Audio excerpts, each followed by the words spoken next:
Olá, começa agora mais um programa Fala Mais. Seja muito bem-vindo. Aqui você já sabe, nós falamos de pessoas, de negócios, empreendedorismo, comportamento humano. Eu sou Guilherme Reginato e tenho a honra de ter sempre ao meu lado aqui como co-host desse podcast, ela que também é criadora desse projeto, a minha esposa, Graziele Bonfante Reginato. Grazi, seja bem-vinda. Muito obrigada, é um prazer estar aqui.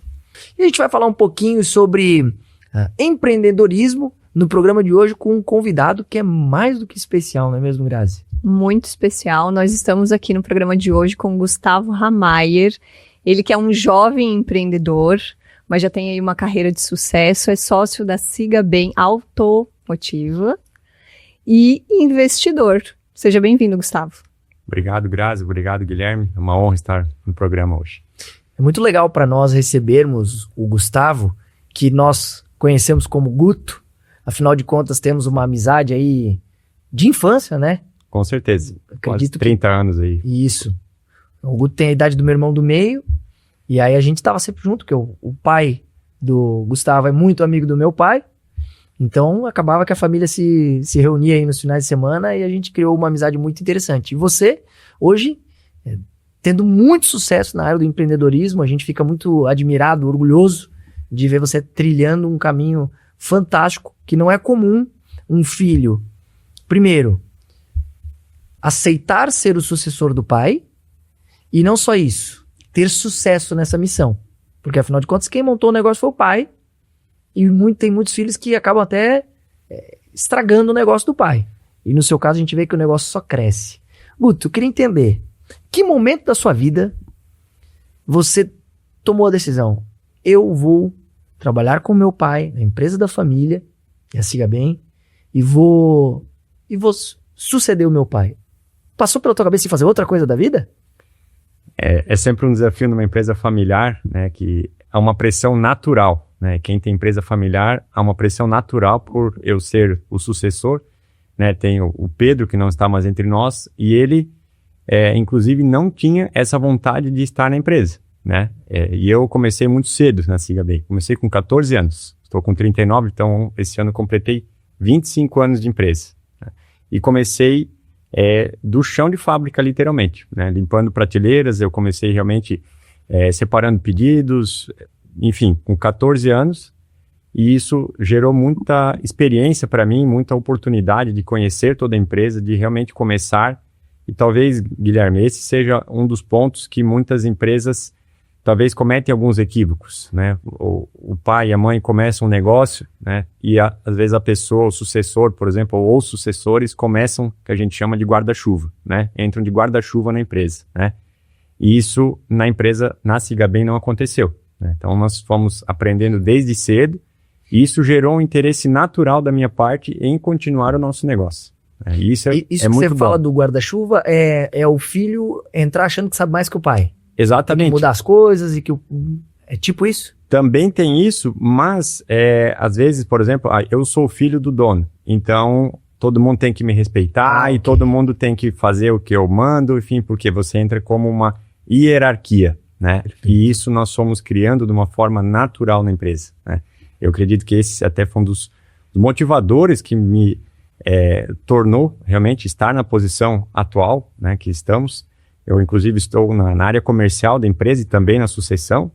Então, a gente trouxe um diferencial para nós hoje, que é o conhecimento de causa, né? Você estar presente hoje desde cedo na empresa, passando por diversos setores, e aí de motivo, né? Então, ou você continua ou não na empresa. Como eu fui conhecendo, tem oportunidades e tudo mais, e o que é importante frisar, meus pais nunca me obrigaram a estar à frente da empresa ou estar na empresa. Eu, com 17 anos, comecei a faculdade de administração aqui em Rio do Sul, e desde cedo eles sempre deixaram isso, né, para mim, para eu tomar essa decisão. Então isso é muito bom, né? Foi quando uma escolha, uma imposição. Exatamente, né? Porque muitas vezes, por exemplo, pega numa carreira médica, principalmente quando você tem um empreendedorismo, por exemplo, de algum segmento na família, há uma pressão muitas vezes que ela não é natural, né? Ela é imposta. E eu vejo quando ela é de uma forma natural, ela vai acontecendo, há uma tendência de ser muito mais positivo. E você realmente, literalmente, comprar a ideia de seguir o negócio, por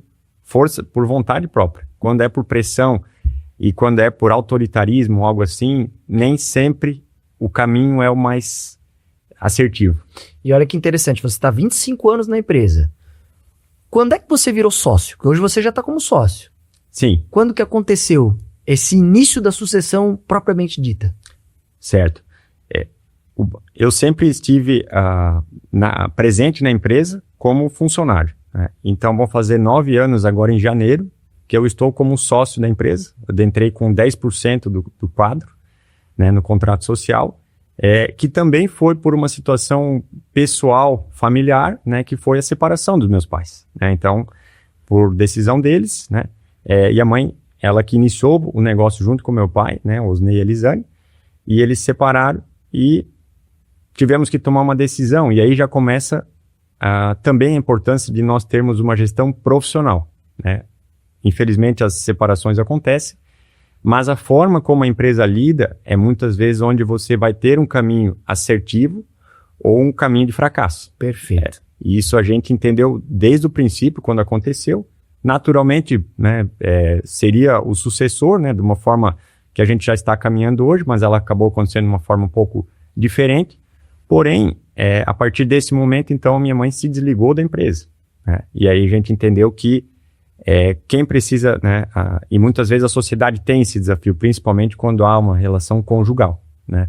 Então, como a minha mãe saiu, ela não faz mais parte do quadro, adentrei, então estamos eu e meu pai hoje, né? Ele com 65% no caso, 65% das cotas e eu com 35%. A gente tem feito isso ano a ano, esse ajuste, então, desde que aconteceu, então, esse momento. Ou seja, é uma sucessão totalmente planejada, profissionalizada, não é uma coisa que está acontecendo ao acaso, uma hora teu pai vai decidir, agora eu não vou mais, cansei, fica aí para você. Tem uma estrutura por trás disso. Com certeza. O nosso negócio, ele exige estar muito presente, né? E eu vejo que esse também é um dos motivos que a gente acaba estando realmente fazendo a diferença nesse sentido, porque esse é um dos desafios também das empresas familiares, né? Muitas vezes, se isso não está bem alinhado, as funções de cada um não está bem desenhado, e muitas vezes a pessoa se dá ao luxo, agora eu vou começar a viajar ao mundo, vou começar a sair e tal, né? A ideia da sucessão é para que meu pai realmente, após os 60 anos, ele está com 61 atualmente, para que ele fosse desacelerando um pouco o processo dentro da empresa. Mas não é de uma hora para outra. Por mais que eu estou 25 anos, e meu pai tem essa premissa, que desses 25 anos, nenhum ano foi igual ao outro. Ou seja, nós precisamos, e tem muito a aprender com essas pessoas que realmente que fundaram a empresa. Eles passaram já por muitos momentos, seja na economia, seja na empresa, seja no negócio, seja na família, e a gente tem muito a aprender com ele, né? E nós temos, né, na empresa, então somos quase 70 funcionários só na Siga Bem, e todo dia a gente então está junto nesse processo, até porque não é só pai para o filho, mas são outras funções, outras pessoas que também precisam absorver um pouco dessas demandas que hoje são atualmente realizadas por ele. Eu tenho a oportunidade de conversar muito com o Guto e eu percebo nele essa humildade em relação ao que o pai dele construiu. Por que isso me chama atenção, Guto? Te falo isso aqui frente a frente. Porque eu já fui um cara muito arrogante. Quando meu pai teve uma empresa, e meu pai sugeriu que eu trabalhasse com ele, na época era uma confecção, o meu pensamento era, não vai dar certo porque o meu pai, ele tá atrasado nas ideias. E eu, veja, a prepotência de um jovem de 20 anos de idade. 20 anos de idade com essa mentalidade, com essa cabeça. Não, porque o mundo tá mudando, porque tem muitas coisas novas chegando, meu pai não absorve isso, não sabe. Então eu já fiz com que não desse certo antes de começar. Pela minha mentalidade, pela minha prepotência, orgulho, arrogância, à época. Hoje, a mentalidade é completamente diferente, né? Hoje eu olho e falo assim, cara, o quanto que esse bicho ralou para construir o que construiu, o quanto que ele teve que investir, quantas noites sem dormir, pensando como é que ele ia fazer para chegar um rapazote de 20 anos de idade. Ai, porque o mundo tá mudando. E como isso, acredito eu, é comum. Porque eu também ouvia dos meus colegas de faculdade a mesma coisa. Colegas que tinham pais empresários. E você é uma postura completamente diferente, eu vejo que sempre foi assim, né? Sim, esse inclusive é um dos grandes valores que a gente tem na empresa hoje, que é a humildade, né? Então, a humildade de aprender com os erros, de aprender com os mais velhos, estar sempre aprendendo. A empresa hoje está evoluindo e nunca parou de evoluir, de investirmos no negócio e entendemos que esse realmente é um dos pilares que realmente faz a diferença. E esse é um dos pontos que eu comentei anteriormente, quando o sucessor natural, ele chega de guarda-chuva. Como você bem falou antes, né, Guilherme, que com 20 anos de idade, muitas vezes a gente nem sabe o que faculdade vai fazer. Não tem experiência. Experiência, preparo. Aí você pega os nossos pais que já passaram por uma inflação absurda no país, tantos percalços, tantas questões profissionais, pessoais, e nós entendendo que nós, né, entendemos mais do que que eles, né? Então, ou seja... É muita prepotência. É prepotência e isso a gente, desde cedo, e é um dos objetivos que eu me orgulho de falar, que a gente começou no chão de fábrica. E tem pessoas que dizem, nossa, mas eu não tenho coragem. Pô, eu tenho, faço questão todo dia de cumprimentar o pessoal lá, né? Seja mecânico que a gente tem, seja na expedição, seja nossa equipe de vendas, faço questão de cumprimentar todos, porque realmente é assim, né?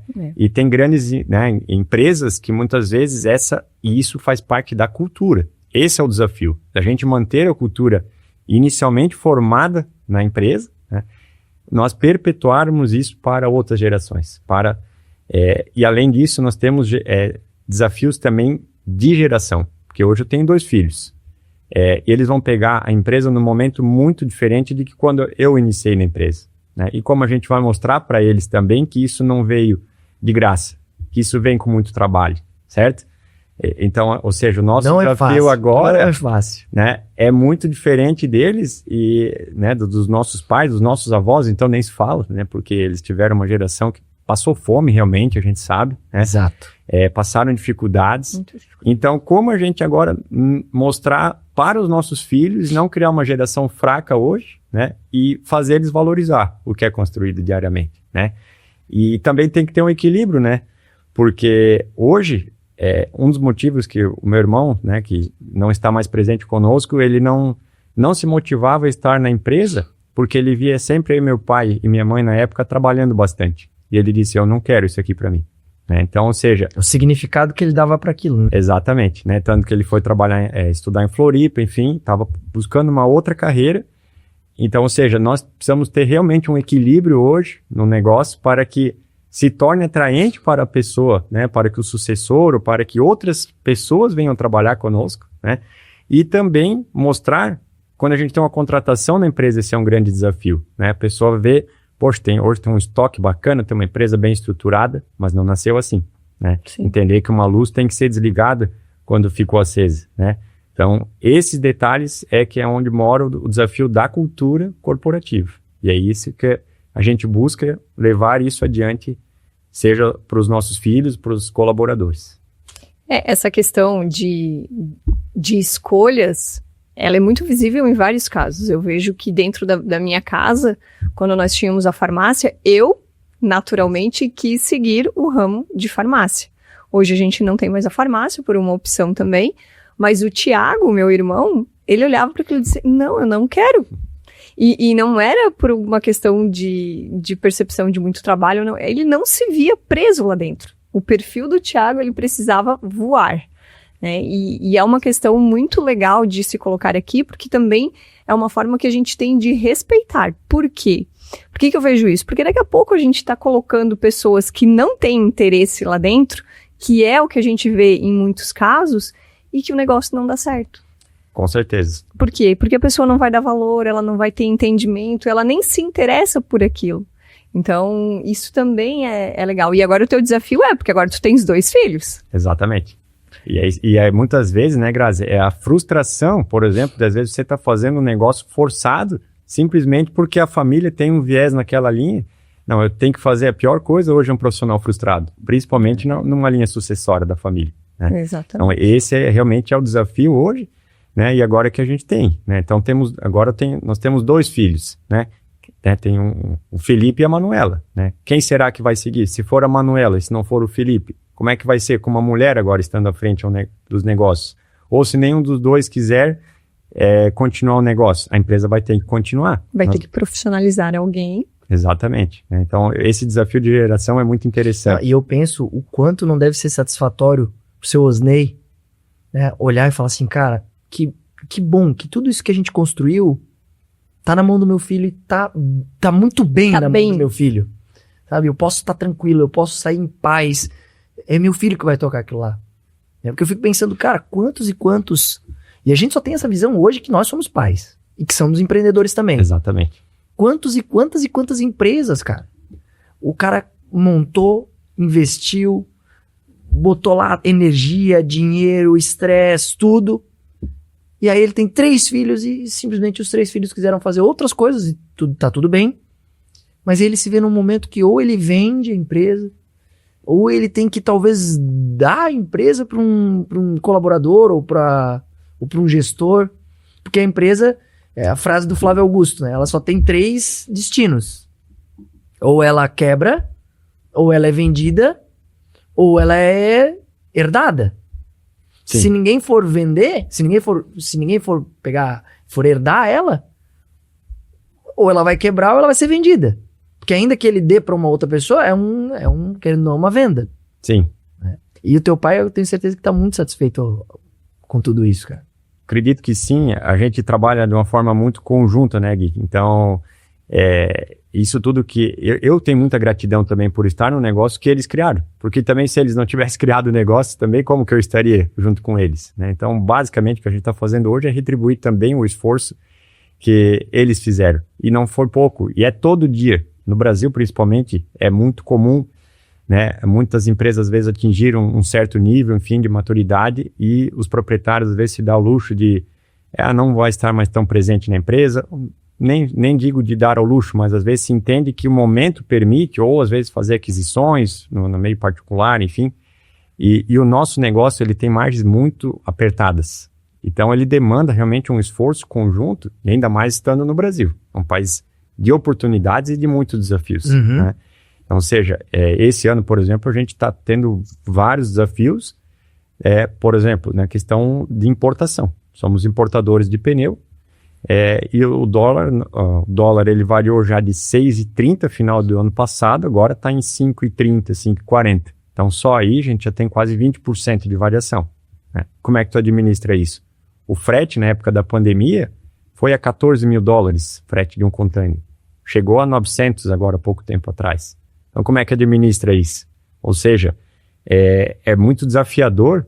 E de $14 mil para $900? $900, né? Pegou, né? Então, ou seja, como você administra isso? Né? E teve empresa que não aguentou hoje, né? E muitas ainda estão nesse meio porque acreditam no negócio, enfim, mas a gente entende que isso é muito desafiador para o negócio, né? Porque... São os riscos do negócio que tu tens que estar atento. É cálculo, né? É o inesperado. E é um negócio meticuloso, assim, né? Exatamente. Muitas variáveis. Muitas variáveis. E isso é o lado bom do meu pai. Ele, na época do ensino médio, ele se formou em contabilidade. Então, ele entende muito hoje do processo tributário, processo contábil da empresa. E ele é um cara muito dinâmico, né? Ele, apesar de ter 61 anos, né? Vocês conhecem muito bem ele já de longa data. Ele é muito empreendedor, muito visionário, né? Hoje a gente tem uma controladoria interna extremamente ativa, por exemplo, com Power BI, que é uma ferramenta de gestão interna, né? Para a gente fazer análise, gestão, enfim. Porque se nós dependermos só de cálculos manuais, né? Enfim, de análises, não tem como. Né? E realmente, então, esses são os desafios, né? Imagina, na época dos meus pais, né? Dos meus avós aí, como que for, né, fazer isso tudo na máquina, enfim, datilografia, todo um processo, né, enfim. Então, a facilidade, de certa forma, trouxe esse benefício, né. Porém, aumentaram os desafios também, né, na época. Hoje são 70 famílias que dependem só da Siga Bem, né? Então, ou seja, o nosso desafio também aumentou. Gustavo, eu tenho uma dúvida em relação ao salto que a Siga Bem deu em algum momento que levou ela, de fato, para um outro patamar. Eu me recordo, a Siga Bem, no início, era um auto center, uma empresa que fazia ali os serviços de reparos, ajustes nos carros, e em algum momento, cara, eu tenho recordação de vocês iniciaram um processo com telemarketing, e aí vocês expandiram para a região ali do Fabri Center, ou do Polo Têxtil, ali atrás. Sim, Teve um novo polo industrial, vocês expandiram para lá. Em que momento você entende que vocês tiveram esse pulo do gato? Qual foi a decisão que você considera que levou a Sigabem para um outro nível? Eu acredito que a resiliência dos meus pais por passarem tantos desafios nessas épocas de mercado fizeram a empresa se ajustar. Independente do que precisasse fazer no mercado, nós iríamos fazer, né? E até você comentou inicialmente, né, do processo que era um auto center. Na verdade, a nossa empresa ela nasceu com um foco em distribuição. E até fizemos uma analogia na empresa semana passada, onde está atualmente, ao lado da rodoviária, era um lugar que nós tínhamos uma distribuição. E o cliente começou a vir ali na empresa com o intuito de vir buscar mercadoria. Nós nem tínhamos o serviço no começo. E aí o pessoal buscava mercadoria e tinha que levar para algum lugar para fazer o serviço. Perfeito. E aí veio, então, a necessidade da gente, poxa, vamos nós, então, realizar esse serviço aqui na empresa. Então, buscamos a sala ao lado para fazer justamente a ampliação da parte de serviços. Apenas com troca de óleo e filtros. E aí o cliente começou a pedir sobre pneu, né? Poxa, mas vocês já estão com o elevador aqui, já, né? E meu pai, ele veio desse viés muito forte de pneus, né? Ele era sócio da JK Pneus. Inclusive, ele veio em 92 aqui para abrir a primeira filial fora da matriz que eles tinham, né? E na época que nossos pais conheceram, inclusive, foi em 92. E as empresas ficavam uma de frente com a outra. Meu pai tinha a Casa do Chapeador. Isso mesmo. E o seu pai trabalhava na JK. Isso mesmo. Era de frente, de as frente. empresas. Exatamente. Então, a gente chama, né, que a veia da borracha, ela sempre teve muito forte. Então, a gente começou com pneu.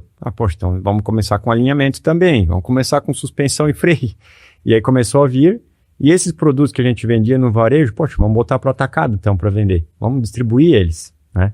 Então, por quê? Porque isso gera maior escala junto aos nossos fornecedores também. Perfeito. Ou seja, de um... Você poder ter mais poder de barganha. Exatamente. Né? Através, e aquilo que a gente falou no começo, de ser uma empresa humilde e aberta, né? Entendendo as demandas do cliente. E nesse intervalo, obviamente, a gente falando assim, parece que, né, tudo foi acontecendo naturalmente, como a gente falava antes. Mas nesse tempo nós tivemos muitos desafios, né, que, por exemplo, a gente consolidava uma marca de lubrificante e aqui no estado, muitas dessas empresas principais de óleo, por exemplo, elas viraram DAs, que é distribuidor autorizado. Então a gente fez um trabalho na época com a Texaco e aí em um mês eles disseram, vocês não vão mais ter Texaco de fábrica. Vocês vão ter que comprar do DA. E aí, vamos para outra marca. Aí fizemos um trabalho com Petrobras. Comprava direto, volume grande, enfim. E aí, de um mês para o outro, não vai mais ser vocês. Agora vocês vão ter que comprar de outro. Ou seja, vocês trabalhavam uma marca, em determinado momento eles iam lá, rompiam, vocês tinham que... É que comprar de fábrica era mais barato do que comprar do distribuidor. Com certeza. Na verdade, só tem a competitividade necessária para a distribuição se comprarmos de fábrica. Direto. Porque hoje o DA, com certeza, vai no nosso cliente também. Então, não faz sentido nós comprarmos o produto mesmo preço que o DA. Né? Então, E aí, justamente, que nasceu a marca Nato. Né? Por quê? A Nato justamente veio nesse viés e ela se consolidou ao longo desse tempo, principalmente após 2019, que vieram os primeiros produtos na área de lubrificantes, entendendo que a gente precisava ter uma marca que estava na nossa alçada, certo? Porque é muito desafiador hoje você fazer todo um trabalho hoje para uma empresa, principalmente de uma empresa grande, muitas vezes multinacional, e mudam algumas cadeiras lá dentro, você simplesmente perde o acesso à fábrica, por uma decisão ou outra, eles resolvem, você não vai mais ter acesso. Então, a Nato justamente veio. Então, todos esses desafios vieram hoje através de desafios que surgiram e aí nós buscando oportunidades. Um ponto muito forte que meu pai sempre tem com essa resiliência é de nunca tem isso. Nós vamos buscar oportunidade. A gente não vai ficar sem essa lacuna. A gente fala que é a diferença da postura entre a vítima e o herói. Exatamente. Porque diante de um problema a gente só tem duas opções. Só duas. Uma é reclamar, murmurar e achar culpados e tentar arrumar uma desculpa. Isso é postura de vítima. Sim. Outra é, cara, beleza, aconteceu, o que a gente pode fazer pra resolver? Vamos resolver. Que é uma postura de herói. Isso mesmo. Fala muito isso nos treinamentos corporativos, porque é muito comum a postura de vítima. Ela é E o bem que mais muda- comum do É. que... E o que muda o jogo é a postura de herói. Exatamente. E isso é muito forte, assim, sempre teve nos meus pais. E essa capacidade de se ajustar ao ambiente, né? Então, surgiu dificuldade aqui, vamos buscar. Na época, a gente era bandeira Yokohama e vimos no horizonte que o dólar ia subir, né? E no planejamento a gente definiu, nós precisamos ter uma bandeira que seja nacional. A Continental, apesar dela ser alemã, o negócio dela é considerado nacional. Menos volátil ao câmbio. Então, ou seja, a gente sempre foi se ajustando ao mercado conforme foram surgindo as situações no caminho, né? E essa versatilidade hoje tornou a nossa empresa, hoje, principalmente na distribuição, uma das empresas com maior portfólio do mercado, né? Desde filtros, lubrificantes, palhetas, pneus de automóvel, pneu de caminhão, aditivo, o que precisar praticamente da linha automotiva a gente tem. Então, veja, começou lá nos primórdios como uma distribuidora, só que pro varejo. Aí se tornou um auto center. E hoje é as duas coisas, mas o core business voltou a ser a distribuição. Sim, hoje em A torno maior parte do faturamento da Isso. empresa vem da distribuição. Em torno de 3/4 do negócio hoje ele é voltado na distribuição. E aí, só que o varejo ele tem um ponto muito importante, que é a margem, né? Então, hoje a gente trabalha com margens muito apertadas na distribuidora e o varejo, né, ele tem com certeza os custos proporcionais, mas a gente consegue. E nós conseguimos atender clientes, por exemplo, aqui na cidade, que são atendidos pela distribuidora e também clientes da automotiva, do varejo. Do varejo. Vocês chegaram a abrir uma outra unidade, né? Vocês têm uma unidade em Indaial, é isso? Nós temos uns 5 anos atrás, mais ou menos, a gente tinha uma unidade em Chapecó, aí negociamos lá com o meu tio, que também do negócio automotivo, e aí de lá para cá, então, a gente abriu, vamos fazer 3 anos agora em Indaial, que a gente abriu, uma loja com uma distribuidora também, e recentemente, vamos fazer 2 anos agora, em março de 2026, um CD de pneus em Brusque. Nós também temos lá, por estar mais próximo hoje dos portos e não ter o Exato. custo de Navegantes Itajaí. Lá está exorbitante o aluguel, então a gente conseguiu uma opção que já está pequeno, por sinal. Lá facilitou bastante esse processo, tanto da chegada de pneus, principalmente importados, quanto o envio também para os auto centers hoje, praticamente de todo o estado que a gente atende. Faz parte do planejamento estratégico a ampliação de unidades? No momento, não. Nós estamos revendo como que a gente vai trabalhar isso, porque há muita oportunidade de avanço de negócios sem a necessidade da expansão física, né? Perfeito. Talvez de Que segmentações. traz um custo alto. O desafio justamente esse, é o custo, principalmente o custo fixo, né? Hoje é um grande desafio para as empresas, porque a gente percebe margens cada vez menores, volumes que nem sempre estão de acordo com o que a gente gostaria, né? E é um digital muito forte. Então, esse mês, inclusive, nós estamos finalizando agora um processo do B2B, né? Que é um site para os clientes da distribuidora, que a gente tem, né, a distribuidora que a gente chama que é o B2B, e o B2C, que é a automotiva, né? Então, eles têm esses 2 canais fortes na empresa. E para quem está nos ouvindo e não é muito familiarizado com os termos do empreendedorismo, B2B é business to business, ou seja, é a empresa vendendo para outra empresa, Mesmo. e o B2C é o business to customer, ou to consumer, que é a empresa vendendo para o cliente final, para o Exatamente. consumidor final. Em resumo, é isso, né? Então, o B2B, o que é a venda para empresas, vão comprar através do nosso site, que vai somar com o nosso time de vendas, para que o nosso time seja um parceiro, compra pelo site, né? Para que seja realmente um canal adicional que hoje nós não temos. E o B2C, que é justamente essa venda do consumidor, ela também tem muita oportunidade hoje, principalmente no meio digital, que hoje o pessoal começa pesquisando no digital e muitas vezes finaliza a compra no meio físico. Essa é a vantagem de ter uma loja física, né? Ao mesmo tempo que tem o desafio do custo, principalmente hoje na área técnica. Esse é um grande desafio que a gente tem no mercado hoje, de ter bons profissionais também. E isso cada vez está mais caro. Essa questão do digital não tem jeito, né? Não tem como fugir. Afinal das contas, todo mundo tem que, de alguma forma, se ajustar para estar ali. Porque é isso que você falou, né? O cara vai pesquisar pneu, ele vai pesquisar na internet. Ele vai pesquisar um lubrificante, alguma coisa, ele vai pesquisar na internet. E aí acaba sendo... Você acaba encontrando ele porque ele tá te procurando. Exatamente. Através do digital. Se não tem o digital, ou ele vai encontrar outro. Exatamente. Então, esse é o desafio hoje, de conciliar. Então, por isso que nós entendemos que, no momento, não é interessante nós expandirmos unidades físicas, mas atuarmos de forma diferente no nosso televendas, por exemplo. Tem muitas oportunidades. Vamos segmentar, vamos regionalizar. Qual o caminho que vamos seguir? A gente vê um horizonte um pouco mais desafiador para 2026, né, devido a ser um ano de Copa do Mundo, um ano de política, né? Então a gente sabe que historicamente tem isso.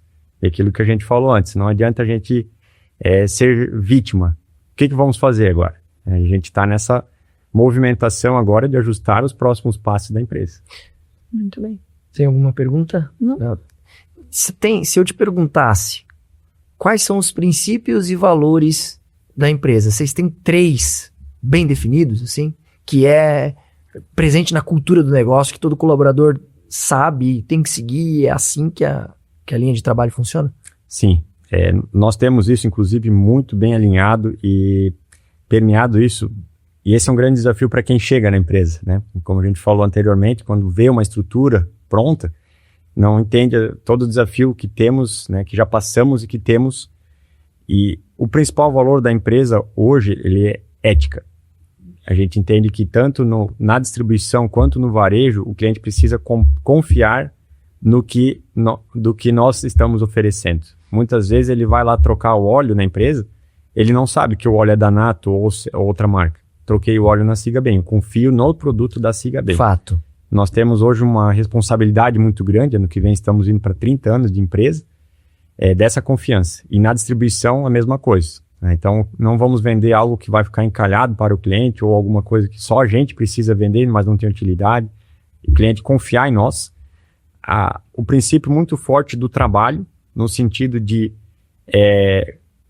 do popular, no português, não ter preguiça para trabalhar, né? A gente sempre vestiu muito a camisa, literalmente, como a gente faz hoje, e realmente buscar, e isso me vem muito claro, por exemplo, na época da pandemia, né, quando estava tudo fechado, e meu pai, por exemplo, estava lá na empresa, ajudando o pessoal das ambulâncias, enfim, fazendo higienização por ozônio nessas ambulâncias, porque o ozônio é um processo muito eficiente para isso. E quando alguém age fora desses conformes, provavelmente ele não vai fazer parte da equipe, né? Porque o nosso mercado exige muito trabalho. A cultura, ela é um expelidor de profissionais que não se adequam a ela, né? Exatamente. Ela funciona muito bem para isso. Não só para atrair bons profissionais que conseguem perceber de fora a cultura de vocês e querem trabalhar, querem fazer parte, mas principalmente para atrair aqueles que não se encaixam. Com certeza. Aliás, expelir aqueles que não se encaixam. Exatamente. Isso é um processo natural, né, Gui? E essa questão de se fazer presente nos momentos, não só nos bons, mas nos difíceis também, como tu citou ali do teu pai, é um exemplo de liderança por exemplo. Então, a partir do momento que os funcionários visualizam o proprietário, o sócio, aquela pessoa que está acima, fazendo o mesmo serviço de quem está ali, né, com a mão na massa, é um exemplo. Se ele está fazendo isso, por que eu não vou fazer? Não faz nem sentido. Exatamente. Então, é uma liderança, por exemplo. Exatamente. E talvez o terceiro valor, eu entendo que é muito pautado nesse sentido, também é o respeito. Né? O respeito com os funcionários, o respeito com os clientes. Esses 3 valores, eles estão muito enraizados na nossa cultura e, por vezes, a gente busca a substituição de funcionários em desacordo com esses valores e princípios, e muitas pessoas vêm trabalhar conosco porque entenderam que nós oferecemos isso ao mercado. Isso é muito interessante, conforme você falou, né? Então, é muito forte isso, questão de valores. E a gente percebe hoje que é muito forte também porque você adota um sobrenome corporativo, um funcionário, por exemplo. E se você trabalha numa empresa boa, você vai ser vinculado provavelmente a coisas boas. Se você trabalha numa empresa que não age de acordo com a ética, principalmente, talvez o teu mercado vai ficar comprometido. Por quê? Porque, poxa, ele trabalhava naquela empresa lá, puxa. Então, ou seja, é muito forte hoje, ainda mais a nossa região aqui, que é muito familiar, é muito pequena, todo mundo se conhece. Então, é muito forte essa presença. Você sabe que a cultura é uma coisa que tem sido cada vez mais falada dentro do meio empreendedor. Acho que de uns 5 anos para cá esse assunto ganhou muita força, apesar de que, obviamente, muitas empresas já utilizavam isso, mas acredito eu que a grande maioria das micro e médias empresas não tinham uma cultura bem definida, nem sabiam como isso funcionava, e começaram a ter muitos ganhos a partir da implementação da cultura, que parte dos princípios e valores, do que a empresa tolera, do que ela não tolera lá dentro. E o viés que eu quero trazer aqui é que nós temos que saber como indivíduos também qual é a nossa cultura. Boa. A cultura não funciona só para PJ, ela também funciona para PF, para pessoa física. E essa ficha caiu para mim lendo o livro O Jeito Harvard de Ser Feliz. E nesse livro, o autor, o Sean Eckhor, ele alcançou uma constatação através dos estudos dele que é bastante interessante. Nós somos condicionados a buscar o sucesso acreditando que isso vai nos fazer felizes. Nós temos essa condição mental. Então a gente corre atrás de sucesso e quando alcança, a gente percebe, poxa, mas peraí, ainda tá faltando algo. A gente tem que encontrar uma outra coisa. A gente corre atrás dessa outra coisa, alcança, mas não era bem isso. E nessas andanças dele pelo mundo, fazendo várias pesquisas, ele descobriu que ser feliz é o que vai te dar sucesso. É o contrário. Essa é a lógica do livro O Jeito Harvard de Ser Feliz, que é um estudo publicado em Harvard, por isso o título do livro. Então busque a felicidade que naturalmente o sucesso virá. Agora, como é que eu busco a felicidade? O que é felicidade? Como ser feliz? É andar congruente com os teus princípios e valores. Em outras palavras, é ter uma cultura bem definida daquilo que você quer para a tua vida, como comportamento, como decisões, resultados, e andar alinhado com aquilo. Quantas pessoas já pararam para escrever os seus 5 princípios e valores no papel? Eu duvido, quem está nos ouvindo aqui, eu duvido se 10% já fez isso. Se eu te perguntar o que é princípio e valor para você, é provável que a pessoa me diga, Deus, família, trabalho. Aí eu te pergunto, quanto tempo do teu dia você tira para conversar com Deus? Meu dia é muito corrido. Mas Deus não é um princípio e um valor? Aí você é infeliz por causa disso. Porque o teu comportamento ele não é congruente com os teus princípios e valores. Porque você está num piloto automático, você está buscando coisas que os outros falaram para você que você tem que buscar. Você está tentando conquistar aquilo que a sociedade ou que alguém disse que devia conquistar. Então, para e pensa, o que é princípio e valor para você? E começa a alinhar a tua vida com os teus princípios e valores. É Deus? Então começa a dar mais tempo para Deus. Justo. É família? Começa a colocar a tua família de fato como prioridade. E aí você vai ver a felicidade começar a surgir. Porque você começa a ter congruência com aquilo que é importante para você. E a verdade é que a maioria das pessoas se comportam de maneira incongruente com aquilo que verdadeiramente é importante. Talvez para agradar os outros, talvez para mostrar algo para alguém. É mentalidade humana e os seus quebra-cabeças aí para serem conectados. Falar um pouco sobre a marca Nato. Porque falamos aqui, se você está acompanhando o programa desde o início, da conexão da amizade que existe entre as nossas famílias. Meu pai Anselmo, muito amigo do pai do Gustavo Osney, por conta disso, desde muito cedo, com 4, 5 anos de idade, nós já estávamos juntos, crescemos juntos. E ainda comentei da confecção que tínhamos, que eu não dei muito certo com meu pai, porque à época, com 20 anos de idade, muito orgulhoso, muito prepotente que eu era, achava que o meu pai estava ultrapassado pro negócio, imagina, né? Eu não entendi absolutamente nada, e aí acabei saindo da empresa do meu pai e fui tocar a vida. Mas a empresa se chamava Nato Jeans, era uma confecção, e o nome Nato, ele vem do sobrenome Reginato. E eu lembro um dia que meu pai, a empresa não deu certo, meu pai acabou vendendo a empresa. Mas quando meu pai tomou essa decisão de vender, o Osney procurou meu pai e disse, não, eu quero o nome. Eu quero o nome. Não quero a empresa, mas eu quero o nome. Como é que nós podemos fazer? E aí eu não sei exatamente como foi, mas se eu não me engano, acho que meu pai cedeu o nome. Não teve nenhuma negociação financeira envolvida aí. E hoje a gente vê esse nome sendo levado pro Brasil inteiro, e inclusive já estampou carro de Stock Car. Sim. Né? Quando você tiver a oportunidade de patrocinar um carro da Stock Car. Exatamente. O meu pai ele sempre teve um viés muito forte do marketing. Ele sempre gostou de marcas que fossem pequenas no nome, fáceis de falar, enfim, né?